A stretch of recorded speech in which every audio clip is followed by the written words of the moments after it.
الحمد لله الحمد لله نحمده ونستعينه ونستغفره ونؤمن به ونتوكل عليه ونعوذ بالله من شرور أنفسنا ومن سيئات أعمالنا. من يهده الله فلا مضل له ومن يضلله فلا هادي له. ونشهد أن لا إله إلا الله وحده لا شريك له الذي أرسله بالحق بشيرا ونذيرا وداعيا إلى الله بإذنه وسراجا منيرا. أما بعد، أعوذ بالله من الشيطان الرجيم. بسم الله الرحمن الرحيم.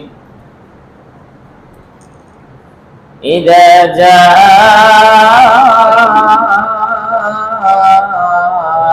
نصر الله والفتح ورأيت الناس يدخلون في دين الله أفواجا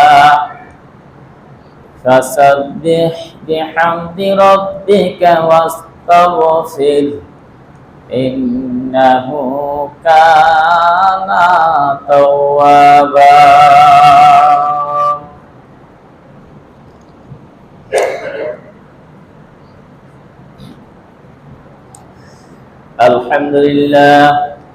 الحمد لله نحمده ونستعينه ونستغفره ونؤمن به ونتوكل عليه ونعوذ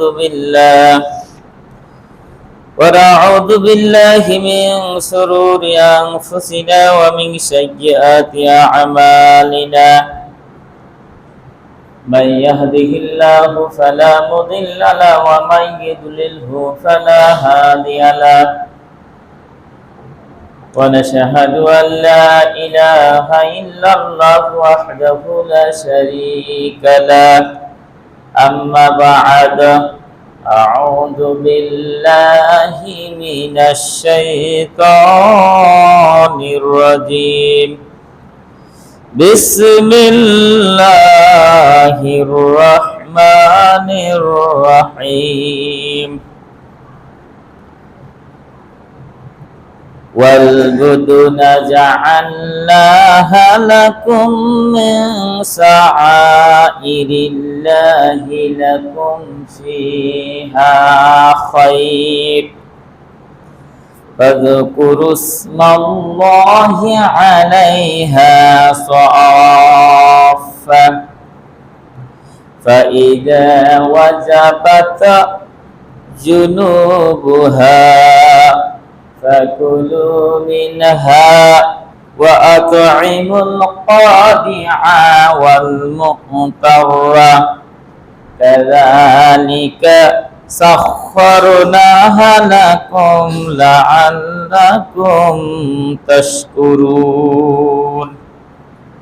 وعن ابن عباس رضي الله تعالى عنه قال كنا مع رسول الله صلى الله عليه وسلم في سفر فحضر العجها فاسترقنا في الجزور عن عشرة وفي البقرة عن سبعة رواه الترمذي وابن ماجه. আলহামদুলিল্লাহ, আমরা সর্বপ্রথমে সেই মহান রব্বুল আলামিনের দরবারে শুকরিয়া জ্ঞাপন করছি যে মহান রব্বুল আলামিন আমাদেরকে বিগত একটি সপ্তাহ অতিবাহিত হওয়ার পর এই সালাতুল জুমার মসজিদে সহি সালামতে আসার তৌফিক দান করেছেন। এই জন্য আমরা সর্বপ্রথমে সেই মহান রব্বুল ইজ্জতের দরবারে শুকরিয়া জ্ঞাপন করছি সকলে বলছি আলহামদুলিল্লাহ। লক্ষ কোটি দুরূদ ও তাসলিম বর্ষিত হোক বিশ্ব নবীর প্রতি, সকলে বলছি সাল্লাল্লাহু আলাইহি ওয়াসাল্লাম। সম্মানিত উপস্থিতি, আমি আপনাদের সামনে আজকে পবিত্র মহাগ্রন্থ আল কোরআনুল কারীম সূরাতুল হজ 36 নম্বর আয়াত তেলাওয়াত করেছি। এই আয়াতের আলোকে এবং রাসূল সাল্লাল্লাহু আলাইহি ওয়াসাল্লামের অগণিত হাদিস থেকে ইবনে মাজাহ এবং তিরমিজি শরীফের একটি হাদিস তেলাওয়াত করেছি। এই আয়াতের পাশাপাশি আরো কিছু আয়াত এবং এই হাদিসের পাশাপাশি আরো কিছু হাদিসকে সামনে রেখে আজকে সংক্ষিপ্ত বক্তব্য শেষ করব। আমা তৌফিক ইল্লা বিল্লাহ তাওয়াক্কালতু ওয়া ইলাইহি মুনীব।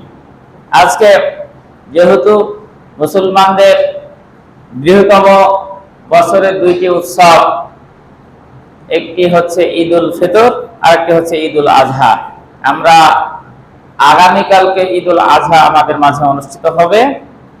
এই ঈদুল আজহার আগের দিন, সাপ্তাহিক ঈদের দিন সালাতুল জুমার খুতবায় আজকে আগামীকালকে কিছু করণীয় এবং আমরা আগামীকালকে যে পশুগুলো জবাই করব এবং এই পশুর গোশতের যে বন্টন নীতি রয়েছে, পবিত্র কোরআনুল কারীম এবং হাদিসের মাধ্যমে বিশ্বনবী এই গোশতগুলোকে কিভাবে বন্টন, কিভাবে রাখা যায়, কি করা যায়, কিভাবে জবাই করা যায়, এই পশু এবং এই গোশত সম্পর্কে আজকের সংক্ষিপ্ত জুমার খুতবায় আলোচনা করব ইনশাআল্লাহ। সম্মানিত উপস্থিতি, আল্লাহ সুবহানাহু ওয়া তাআলা মানুষদেরকে বছরের একটি কুরবানির দিনে, এই ঈদুল আজহার দিনে তার কাঙ্ক্ষিত মহাব্বতের পশু থেকে তার রাস্তায় জবাই করার জন্য, কুরবানি দেওয়ার জন্য তিনি আদেশ করেছেন। বিশ্ব নবী বলেছেন, মান কানা লাহু সাআতান ওয়ালা ইউযাহি ফালা ইয়াকরুবান্না মুসাল্লানা। বিশ্ব নবী বললেন যে যার কুরবানি দেওয়ার সামর্থ্য রয়েছে অথচ সে কুরবানি দিল না, সে যেন ঈদগাহে না আসে, সে যেন আমার ঈদের মাঠে ঈদের নামাজ পড়তে না আসে। তার মানে এটি একটি গুরুত্বপূর্ণ ইবাদত আল্লাহ সুবহানাহু ওয়া তাআলা মুসলমানদের উপর এটা করে দিয়েছেন, যা হযরত ইব্রাহিম আলাইহিস সালামের সুন্নাত অনুযায়ী ইব্রাহিম নবীকে যে তার ছেলে ইসমাইলকে জবাই করার জন্য কোরআনুল কারীমে সূরা সাফফাত 100 থেকে 110 নম্বর আয়াত পর্যন্ত বিস্তারিত আলোচনা করা হয়েছে যে ছেলেকে কুরবানি করার জন্য হুকুম করলেন।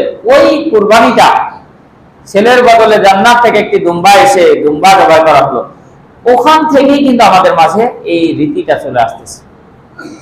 আমরা আল্লাহ সুবহানাহু ওয়া তাআলা 4টি পশুর উপর কুরবানি নবী এবং রাসূল, সাহাবীগণ, তাবিগণ করেছেন, এই মর্মে বর্ণনা পাওয়া যায়। 1 নাম্বার হচ্ছে উট, 1 নাম্বার উট, 2 নাম্বার হচ্ছে গরু, 3 নাম্বার হচ্ছে দুম্বা, 4 নাম্বার হচ্ছে ভেড়া।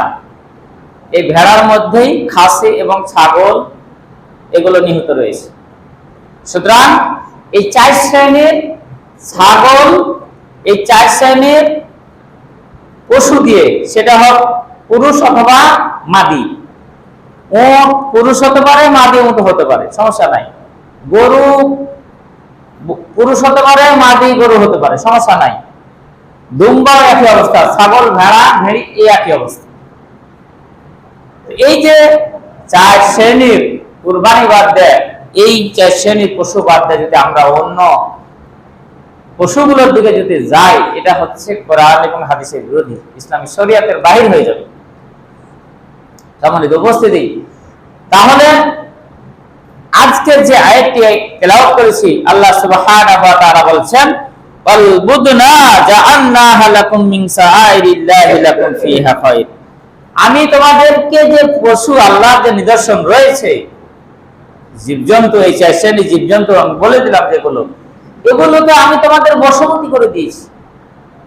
এগুলো তোমাদের কথামাত্র শুনবে, এটা তারা কখনো অ্যাভয়েড করবে না। এটি তোমাদের আমি নিয়ন্ত্রণে করে দিয়েছি। ওয়াল্লাযী খালাকা লাকুম মা ফিল আরদি জামিআ। আল্লাহ সুবহানাহু ওয়া তাআলা বলেন যে পৃথিবীর মধ্যে যা কিছু রয়েছে সমস্ত কিছু আমি মানুষদের জন্য, মানব জাতির সেবার জন্য আমি সৃষ্টি করেছি। দেখুন কত বড় বড় হাতি, অত বড় বড় হাতি, একটা হাতি পা যদি মানুষের ভুঁড়িতে চাপায়, পেটে যদি পা দেয়, সঙ্গে সঙ্গে বাস্ট হয়ে যাবে। মানে গোটা হাতিটা তো বাড়ি দিলাম, একটা পা যদি খালি মানুষের শরীরের উপর রাখে, মানুষের শরীর বাস্ট হয়ে যাবে। অথচ অত বড় বড় হাতিগুলোকে ছোট্ট ছোট্ট বাচ্চা ওই হাতির পিঠে চড়ে তাকে লাঠি দিয়ে পিঠে এদিক ওদিক টাকা আদায় করে বেড়াচ্ছে রাস্তা রাস্তা। তাহলে ওই হাতি যদি আল্লাহর কাছে নালিশ করত যে এই বাচ্চা ছেলের কেন কথা শুনবো আমি, কি প্রয়োজন আমার চাইতে এই বাচ্চা ছেলেটা কোন দিকটা উৎকৃষ্ট, কোন দিকটা সে বেশি শ্রেষ্ঠ, আমি তার কথা শুনতে হবে? আল্লাহর কাছে সে যদি আরজ করে, পারবে না? হাতির চাইতে মানুষ কোন দিকটা ভালো বলেন তো? শক্তির দিকটা ভালো, শরীরের দিকটা ভালো, কোন দিকটা ভালো? তারপরও ওই বড় হাতি ছোট ছোট বাচ্চারা ওকে পিচ্ছে নিয়ে যাচ্ছে। কিছুদিন আগে দেখা গেল ফরিদপুরে একটা হাতি মরে গেল। মানে ওকে এত রাস্তাতে হাঁটিয়ে হাঁটিয়ে চাঁদা তুলেছে, খেতে দেয়নি, কিছু করেনি, খালি টাকা তুলে বেড়াচ্ছে রাস্তা রাস্তা, বেচারা মারাই গেল। পড়ে আর উঠতেই পারলো না, এত পিটা পিটলো আর মারাই গেল। এই যে কিছুদিন আগে কিন্তু আপনার আসছিল ভবানীগঞ্জে কিন্তু একটা হাতি আসছিল কয়দিন আগে, টাকা আপনার এই টাকা তুলে বেড়াচ্ছে। এই যে হাতিগুলো আল্লাহর কাছে আরজ করতে পারে না, এদের কথা শুনবো কেন আল্লাহ? প্রয়োজনটা কি? আল্লাহ বলছেন আমি সব জাতিকে, সব সৃষ্টিজীবকে মানুষের সেবার জন্য আমি নিয়োজিত করতেছি, মানুষের কল্যাণের জন্য আমি কি করছি? তাকে তৈরি করেছি। কোন প্রকার অজুহাত শোনা হবে না।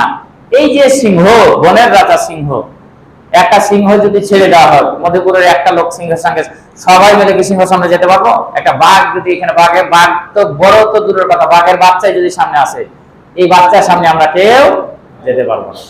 অথচ বাঘকে নিয়ে আমরা খাঁচায় বন্দি করে রেখেছি, চিড়িয়াখানায় বন্ধ করে রেখেছি, তার মাধ্যমে টাকা ইনকাম করতেছি, সিংহকে বন্ধ করে রেখেছি। তাহলে সিংহ হচ্ছে বনের রাজা, শক্তিশালী। এই সমস্ত পাখিগুলোকে, পশুগুলোকে এত শক্তির অধিকারী হওয়ার পরও তারা মানুষের কথা শুনে, মানুষ তাদেরকে বন্দী করছে, অথচ তারা কিছু বলে না।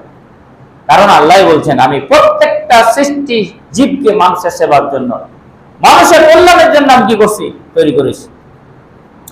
আজকে দুম্বা, উট, তারপর হচ্ছে গরু, ছাগল, ভেড়া, কোটি কোটি, মানে সারা পৃথিবীতে জবাই হবে কোটি কোটি, লক্ষ লক্ষ নাই, কোটি কোটি পশু এই শুরু হয়েছে আজ থেকে। মানে যেহেতু আপনার সৌদি আরবে আজকে ঈদ, তাহলে আজকে থেকেই শুরু হয়ে গেছে। তাহলে এই সমস্ত পশুগুলো, কোটি কোটি পশু, তাদেরকে জবাই করে দেওয়া হবে। অথচ একটা পশু তারা কিন্তু আল্লাহর কাছে কি করবে না? নালিশ করবে না। আল্লাহ সৃষ্টি করেছে মানুষের জন্য, সৃষ্টি করেছে মানুষের সেবার জন্য। আর ওই আল্লাহ বলছে তোমার এই পশুটা আমি দিলাম, এই পশুগুলোর মধ্যে সবচাইতে যেটা ভালো সেটা তুমি আমি আল্লাহর রাস্তায় কি করো? জবাই করো। তুমি খারাপটা দিতে পারবে না। কারণ ওই সৃষ্টি জীব কিন্তু আল্লাহর কাছে যদি নালিশ করতো, তাহলে আমি তার নালিশ শুনতাম না। সুতরাং আমি হুকুম করছি, ছাগলের মধ্যে যেটা ভালো ছাগল, তোমার সামর্থ্য সবচাইতে বেশি এটা দাও। তুমি গরুর মধ্যে যেটা ভালো গরু, তোমার টাকা পয়সা যতটুকু ভালো গরুটা কিনা দরকার সেটা তুমি দাও। দুম্বার মধ্যে, উটের মধ্যে, ভেড়া ভেড়ির মধ্যে যেটা সবচেয়ে তোমার টাকাতে যুগবে ভালো কিনা, সেই সামর্থ্য অনুযায়ী তুমি সেটাকে কি করো? আল্লাহর রাস্তায় কুরবানি করো। ফিহা খায়র, এই কুরবানি করার মধ্যে ভালো নিহত তোমার কল্যাণ রয়েছে, কল্যাণ রয়েছে। তারপর আল্লাহ সুবহানাহু ওয়া তাআলা বলছেন ফাযকুরুসমাল্লাহি আলাইহা সাআফা, যখন এই সমস্ত পশুগুলোকে জবাই করার জন্য তুমি নিয়ে আসবে, যেমন উটের ব্যাপারে বলা হয়েছে এক পাকে বেঁধে 3 পায়ের ভরে দাঁড় করিয়ে তাকে এই হুলকমে কি আপনার এই ছুরি দিয়ে হুলকমে কি করে দিবে? গুঁতা দিয়ে দিবে। তাহলে ওটা কি হয়ে গেল? আপনার জবাই করা হয়ে গেল। তো এই উটটা 3 পায়ে দাঁড়িয়ে এক পা বেঁধে আপনার যে হুলকমে আপনি একটা চাকুর গুঁতা দিয়ে দিলেন, এতেই রক্ত পড়ে সে কি হয়ে গেল? মানে জবাই করা হলো। আল্লাহ তাআলা ও কথাই বলছেন যে ফাইদা ফাযকুরুসমাল্লাহি আলাইহা সাফা, যখন ওই সমস্ত পশুগুলো লাইন হয়ে দাঁড়িয়ে গেল, উটগুলো, তখন আল্লাহর নাম নাও, বিসমিল্লাহি আল্লাহু আকবার বলে কি করো তুমি জবাই করে। তারপর জবাই যখন করা হয়ে গেল, তারপর কি করবে? ফাইদা ওয়াজাবাত জুনুবুহা, যখন জবাই করা হয়ে গেল উটগুলো কিন্তু আপনার হাঁটুর ভরে কিন্তু বসে যাবে। দাঁড়িয়ে ছিল, রক্ত শূন্য যখন হয়ে যাবে, হাঁটুর উপর ভর দিয়ে সে কিন্তু কি হয়ে যাবে? জমিনে বসে যাবে, পড়ে যাবে। তখন ওই গোশতকে খিলাও, ওই গোশতকে তুমি কর্তন করো, ওখান থেকে গোশতটাকে ভালোভাবে সংগ্রহ করো, করার পর কি করবে? ফাকুলু মিনহা, ওই গোশতের মধ্য থেকে তোমরা এক ভাগ খাও। অর্থাৎ যে কুরবানি দিচ্ছে, গরু হোক, উট হোক, দুম্বা হোক, ছাগল হোক, ভেড়া হোক, ভেড়ি হোক, খাসি হোক, এই যে পশুগুলোর মধ্য থেকে তোমরা যারা কুরবানি দিলে, জবাই যখন করা হয়ে গেল, কুরবানিগুলো ভালোভাবে গোশত যখন কাটা ছাটা হয়ে গেল, সমস্ত গোশতটাকে তিন ভাগ করো। ফাকুলু মিনহা, ওই গোশতের মধ্য থেকে এক ভাগ তুমি খাও। ওয়া আতিমুল কানিয়া, এবং ওই গোশতের মধ্য থেকে কুরবানি যারা দেয়নি, তোমার গ্রামের মধ্যে, তোমার সমাজের মধ্যে যারা কুরবানি দেয়নি, এই শ্রেণীর লোককে তুমি এক ভাগ দাও। অর্থাৎ মধুপুরে যদি মনে করেন 100টা ঘর থাকে, 100টা ঘরের মধ্যে 80টা ঘর কুরবানি দিতে পেরেছি, 20টা ঘর কুরবানি দিতে পারেনি। আল্লাহ তাআলা বলছেন যে ওই 20টা ঘরকে, ওই 80টা ভাগ যে কুরবানি দিয়েছে, 80টা ঘর, এদের উচিত হবে এক ভাগের কিছু অংশ তাদের বাড়িতে কুরবানির গোশত পৌঁছে দেওয়া। এদেরকে বলা হয়েছে আল কানিয়া। এরা চাইতে আসবে না, আপনার কাছে হাত পাইতে নিতে আসবে না। আপনার দেখেন আগামীকালকে কুরবানি, আগামীকালকে কুরবানি না, তা আগামীকালকে তো গরু হোক, ছাগল হোক, ভেড়া হোক, ভেড়ি হোক, কুরবানি দেখ আর না দেখ, সবাই তো কুরবানির গোশত পাবে, পাবে কি পাবে না?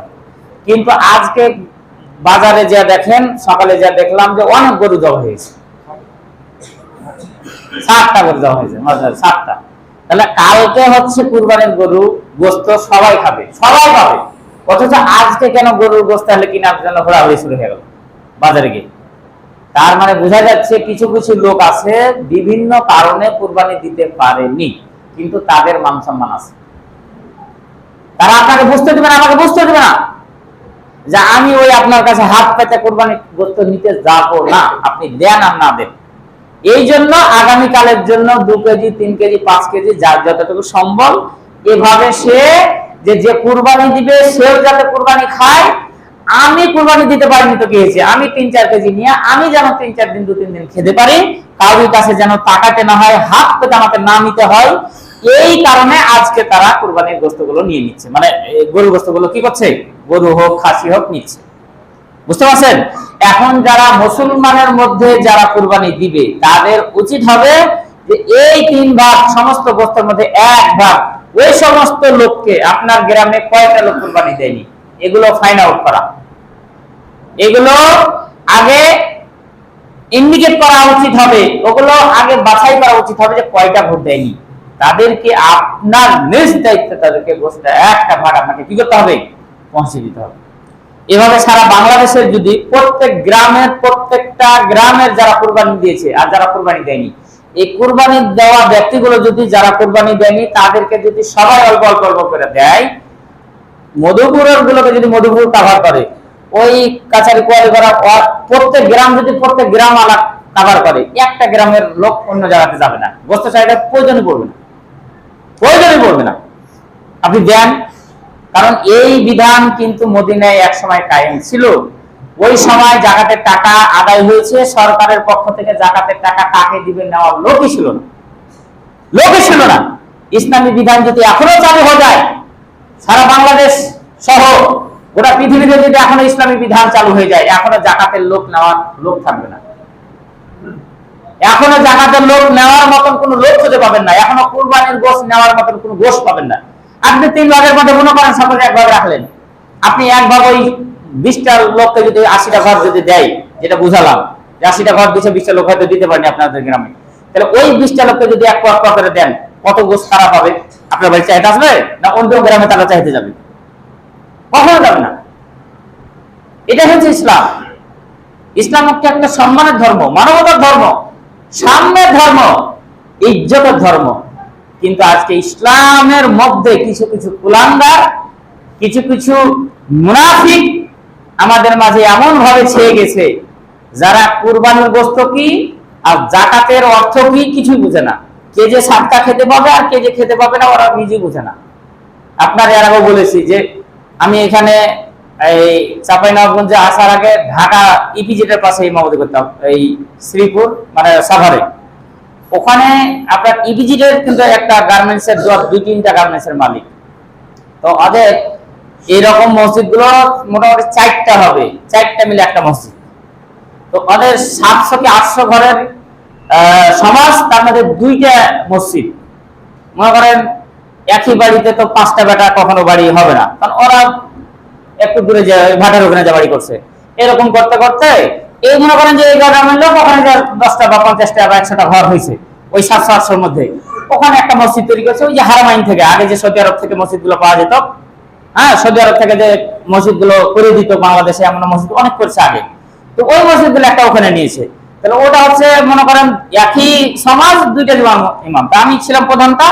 ওইখানে ভাই বগুড়া ছিল এক জায়গার, আরেকজন বগুড়া ওই সারিয়াকান্দি থানার এক ভাই ছিল।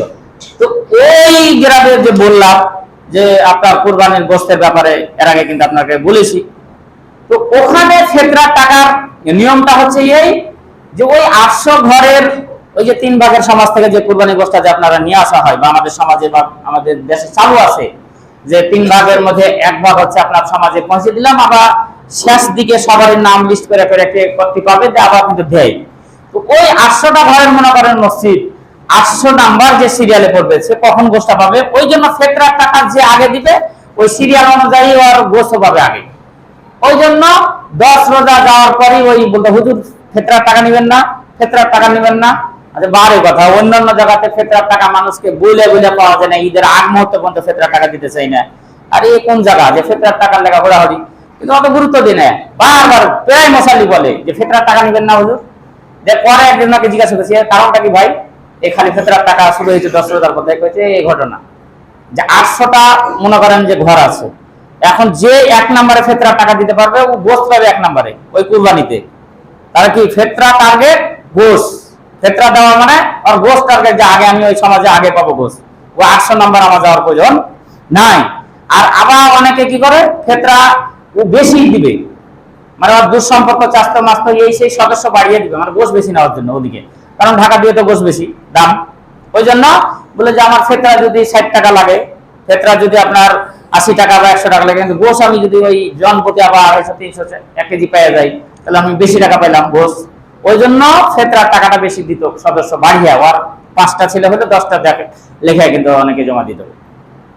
তো এই যে আপনার গোশতের ব্যাপারে যেটা বললাম যে আমরা সমাজে যে গোশতটাকে কি করছি ওখানে জমা দিছি, তো ওই সাদকার টাকা আর যাকাতের টাকা আর কোনটা কুরবানির গোশত খাওয়া যাবে কি যাবে না এই কথার প্রসঙ্গে কথাটা আসলো।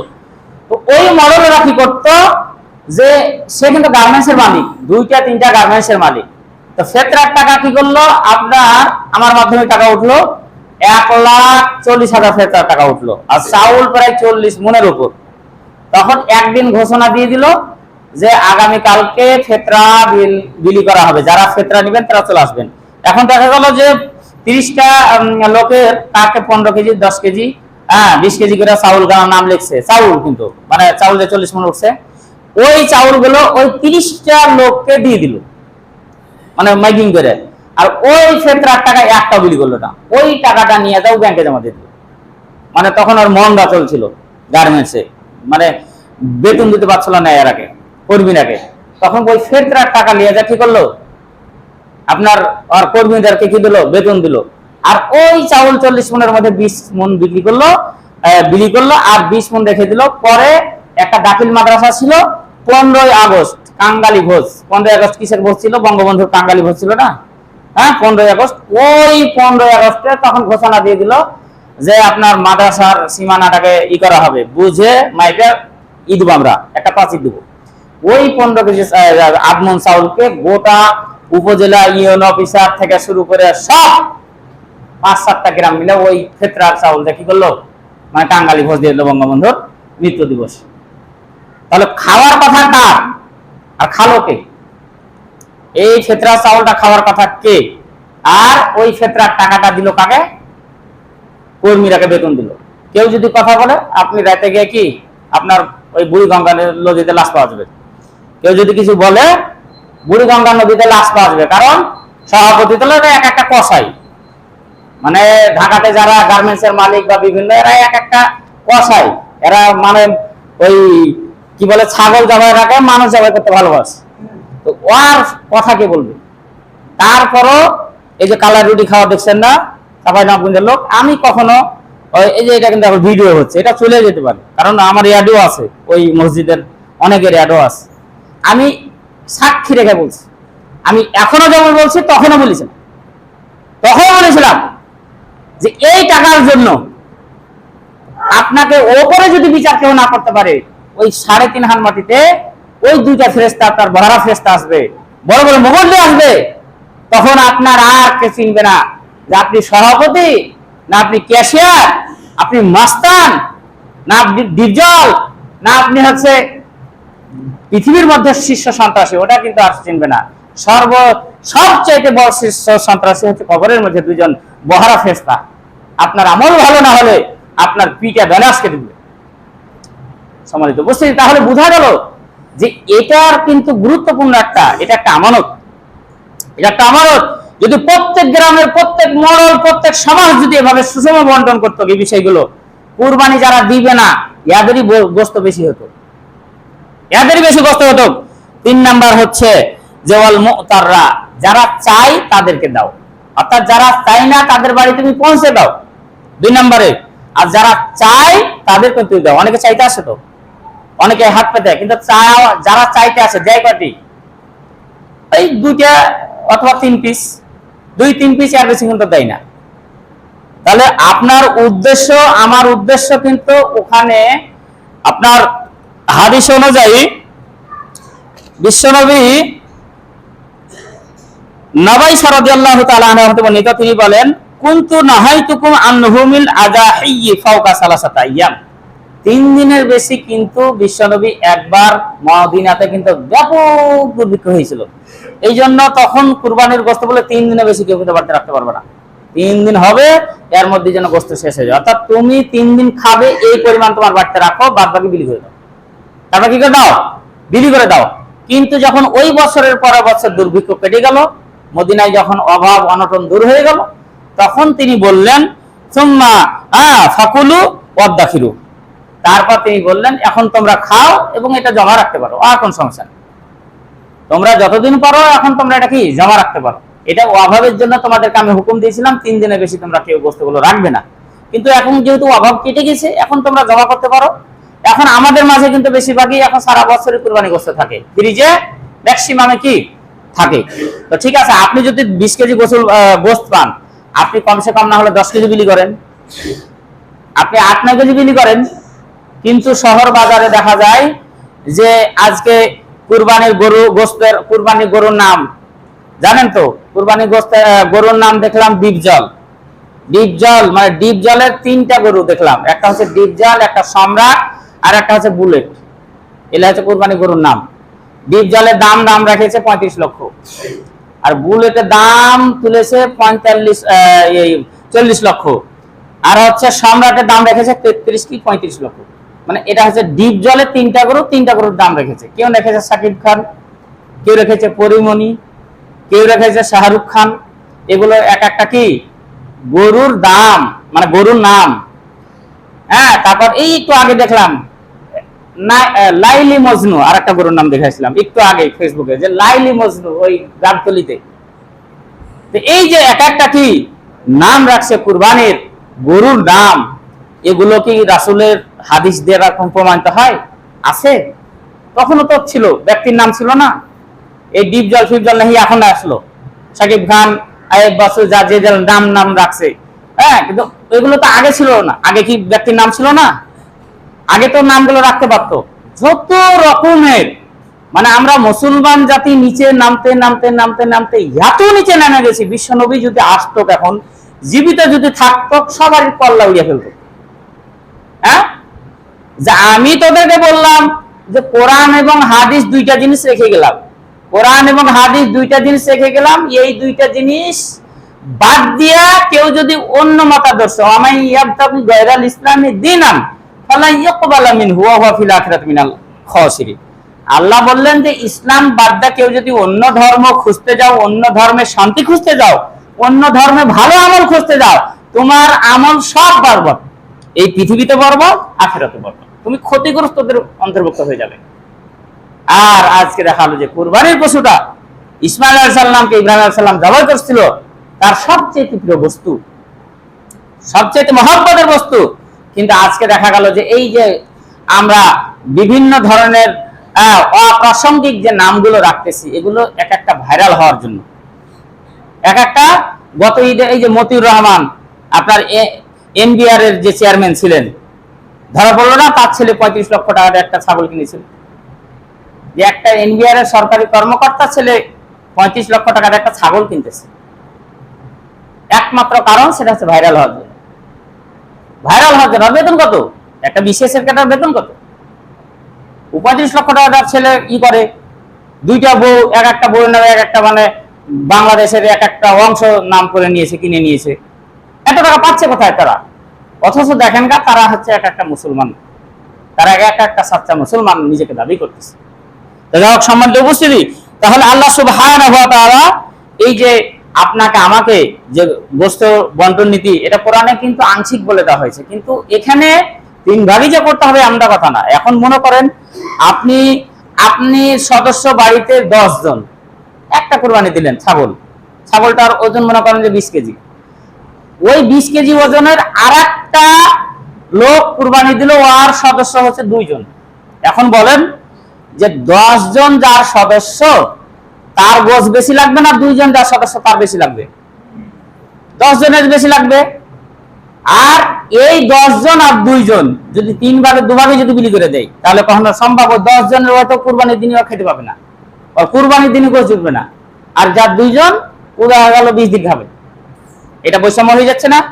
এই জন্য পরবর্তীতে বলা হয়েছে যে বাড়িতে যতটুকু দরকার, আমার বাড়িতে যতটুকু দরকার, কারণ এখানে বলা হয়েছে তুমি নিজে খাও, অপরকে খাওয়াও, আত্মীয় স্বজন মিসকিন এদেরকে তুমি দাও। তাহলে আমার বাড়ির চাহিদাটা আগে পূর্ণ করব।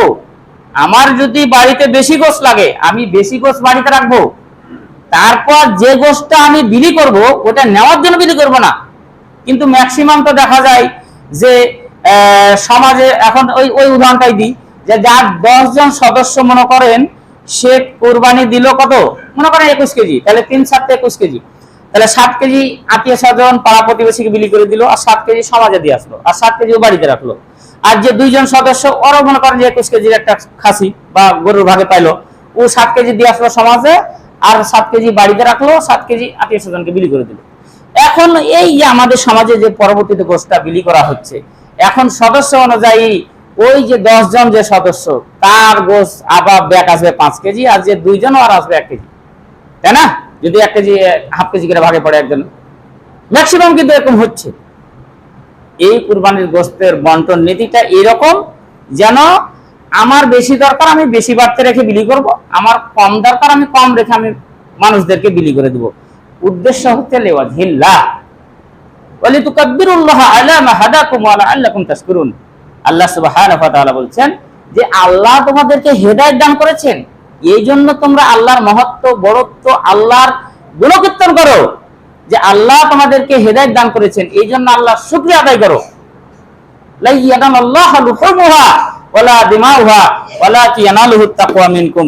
সম্মানিত উপস্থিতি, আজকে আমরা যে এই একটা জিনিস আটকাই, যে কুরবানি ভাগা দিয়ে নিয়ে আমাদের সমাজে ব্যাপক যেটা ঝামেলা হচ্ছে, আমাদের আহলে হাদিসের মধ্যে হানাফিদের বাদিয়ে দিলাম, আমাদের আহলে হাদিস আলেমদের মধ্যে এই জিনিসটা না আমরা একসাফার হতে পারছি না।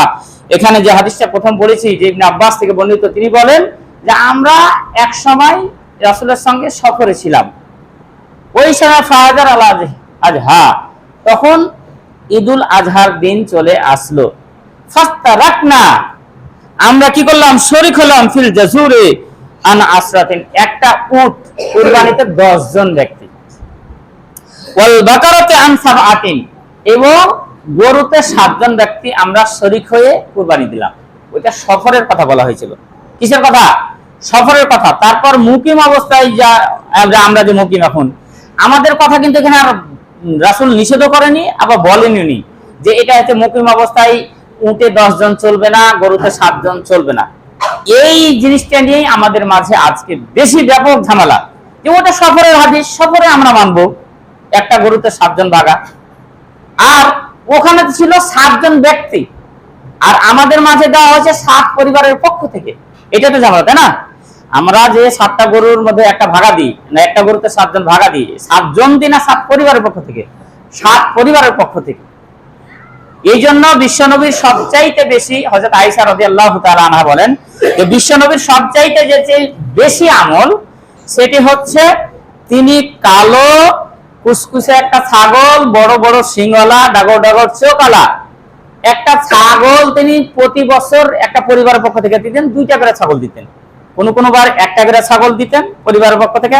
মিন আলি মুহাম্মদ, মিন মুহাম্মদ, এভাবে বলা হয়েছে যে আমি যখন জবাই করতে বিসমিল্লাহ বলে, তখন বলতেন যে বিসমিল্লাহি আল্লাহু আকবার, আল্লাহুম্মা তাকাব্বাল মিন মুহাম্মদ ওয়া মিন আলি মুহাম্মদ, যে আল্লাহর নাম নিয়ে আমি জবাই করলাম, হে আল্লাহ তুমি কবুল করো মুহাম্মদের পক্ষ থেকে এবং মুহাম্মদের পরিবারের পক্ষ থেকে এই কুরবানিটা।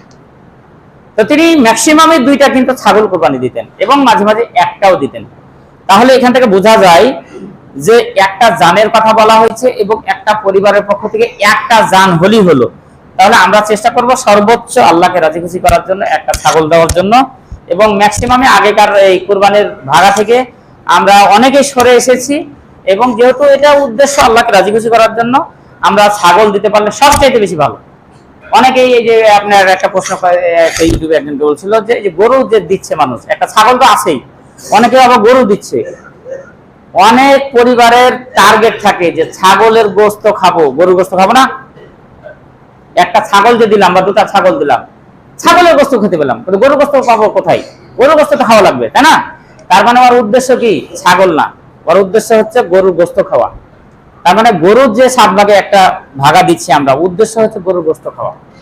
সম্মানিত উপস্থিতি, আমরা উদ্দেশ্য সবসময় তাকওয়া, সবসময় মনে, যে আমার আল্লাহ পাক বলছেন যে তোমার রক্ত মাংস পড়ার আগে তোমার অন্তরের তাকওয়াটা আল্লাহর কাছে কবুল হয়ে যায়। তোমার রক্ত মাংস গোশত এগুলো আল্লাহর কাছে পৌঁছে না, পৌঁছে তোমার মনের অন্তরের তাকওয়াটা। আমরা সকলেই যেন নিজে নিজে বেশি জবাই করতে পারি, সকলেই চেষ্টা করব কোরবানির গোশতটা নিজে জবাই করা। তারপরে তো আমরা আসি হুজুর মানুষ, না পারলে, কিন্তু আপনারা চেষ্টা করবেন যে নিজেই পারলে সবচাইতে বেশি ভালো সব। আল্লাহ পাক আমাদের সকলকে যেন এই কুরবানি দিয়ে গোশতগুলো সুষম বন্টন করে, নিজে, আত্মীয় স্বজন এবং পাড়া প্রতিবেশীকে দিয়ে খেয়ে আল্লাহ পাক যেন আমাদের সকলকে এই দুনিয়াতে ইসলামী নিয়ম কানুন মেনে চলার তৌফিক দান করেন। আমরা সকলে আল্লাহুম্মা আমিন। আর আমাদের আজকে 2 জন ব্যক্তি হাদিয়া দিয়েছে নাকি?